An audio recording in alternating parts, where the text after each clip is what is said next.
everybody, and welcome to the STC Ultimate Ascension Tournament. I'm here commentating double overtime. Chris versus Arcie. You guys, if you watch the first overtime, you know the drill. We're ready to get into practice one here. I'm again joined by Noel Tenzi.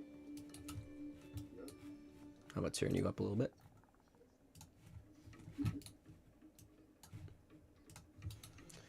But yeah, I mean, this is super nerve-wracking. I believe both of them only got 3.7s last time, so this is...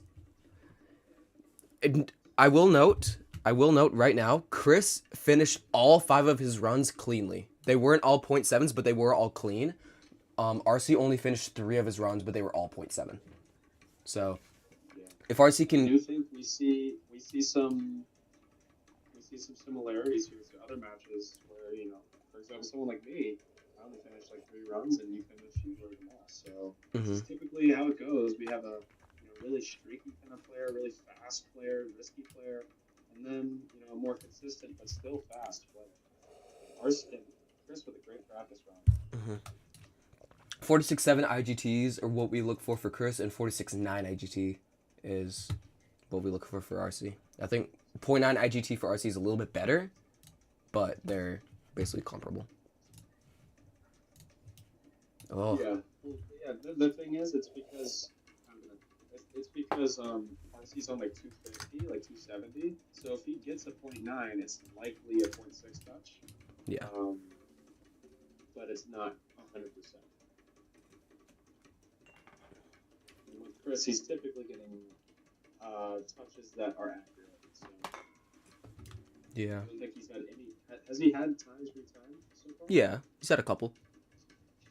Not obviously Arcie every single time will be retimed, so IGT is not something we should be paying too much attention to. Obviously, touches aren't the most. GUI end card is definitely not the most reliable, but yeah, really what we're looking for here is we're looking for the gap between them when they're running, and also just how the runs look in general. Yeah, and I think a big thing we noticed in the first overtime is that how you hit the end zone is really crucial. I mean, Chris choked the win on round 5. He choked a 46-6 touch by messing up the end zone jump really hard. Yeah. And he was definitely using that strategy, though, of pushing your lines really hard. Yeah, that's what he needs to do every round, though. Round 1. Right? No, this is practice 2.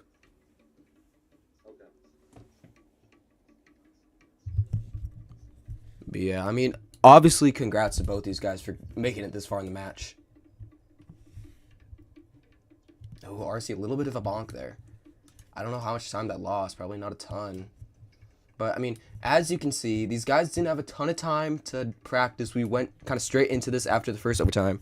Chris is still going to be making his line mistakes. And Noah kind of hinted to Arcie that his issues were in the spiral, which is true. So Arcie may be getting a little bit of help over Chris, unfortunately. Another 46.7 in practice for Chris. Chris is looking great so far in practice. Arcie still obviously in it. I mean, you can never judge anything based off practice, but just seeing Chris get back-to-back 46.7s is nice. And I would be shocked if we don't see a 0.6 touch here from Chris. But I honestly could say the same about Arcie. I think his spiral is improving a little bit. So Chris is going to hope that Arcie can deal... I think Chris is going to hope that Arcie is going to deal with the same inconsistency issues as last time, as we see right there. Arcie did die on round 5 right there. Wow. We are now heading to round 1 of double overtime. The second ever double overtime match in STC history. The first obviously went past double overtime into sudden death. A completely different format. Maybe we could see this match get even there. But for now, we can see what happens in round 1. You can see this gap in the start lag is huge. Hopefully Arcie can close that.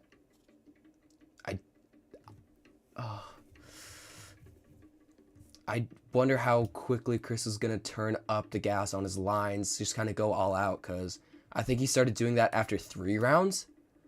I think he should start doing it after 2 successes, because the chance of him failing, you know, all 3 is very low.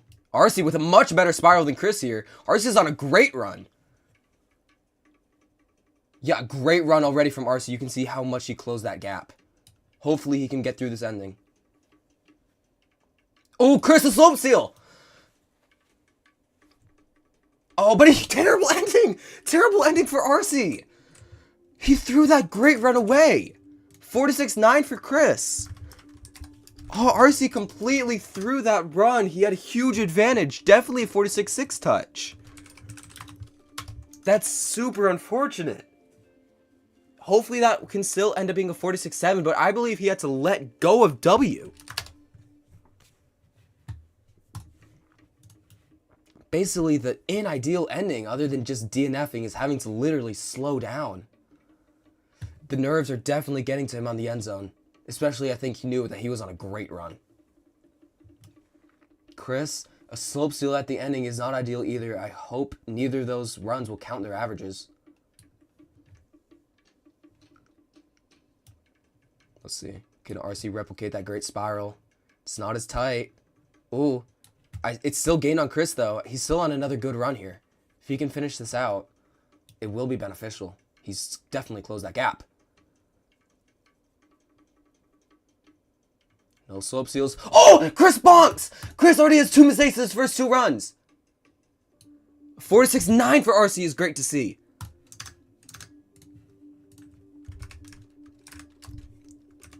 $46.9 for Arcie is telling of definitely a 0.7 touch. 0.6 in contention for that.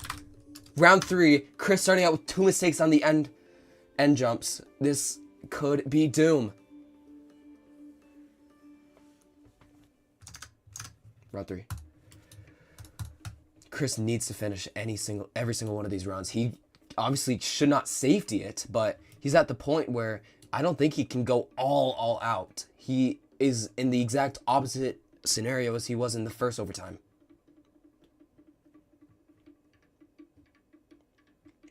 Both of them, honestly, though, has shown great consistency.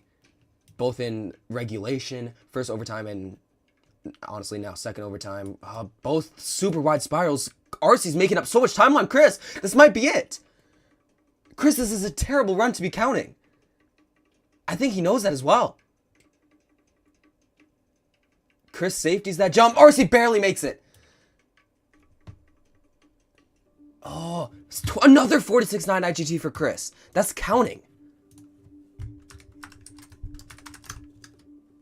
Chris really needs to turn up the heat. There is no more safetying for Chris at all. If he keeps getting these 4-6-9s, it is over for sure. If he can just get a couple 4-6-6s like we saw in first overtime that he was capable, he can claw himself back in, but that's not going to be an easy task. Arcie finishing 3 solid runs. Obviously, big mistake on the first run, but the time shouldn't be terrible. Still wants to get one more solid run in before just completely going all out. I think Chris is probably under the most pressure in his tournament history. Arcie falls. That's great for Chris, but can he capitalize on it? If he can't 4-6-7 here, it might be wraps if he can't 4-6-7.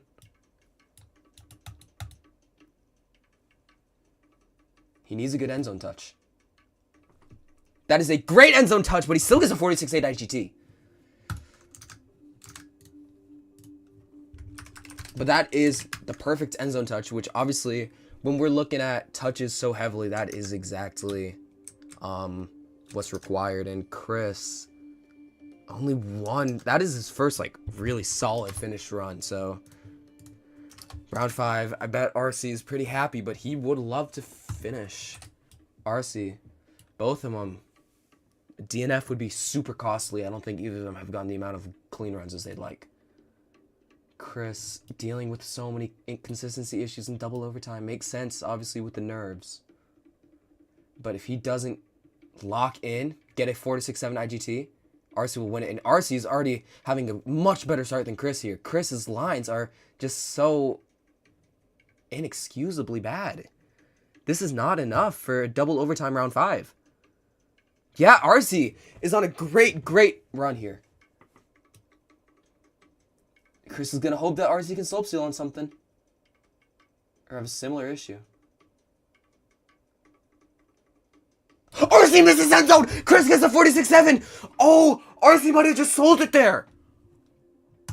Arcie might have just sold it at the end zone! This is going to be unbelievably close. I still favor Arcie slightly, but this is unbelievably close. Thank you all so much for watching this double overtime. I might be back for sudden death. I'll let you guys know what happened. Peace.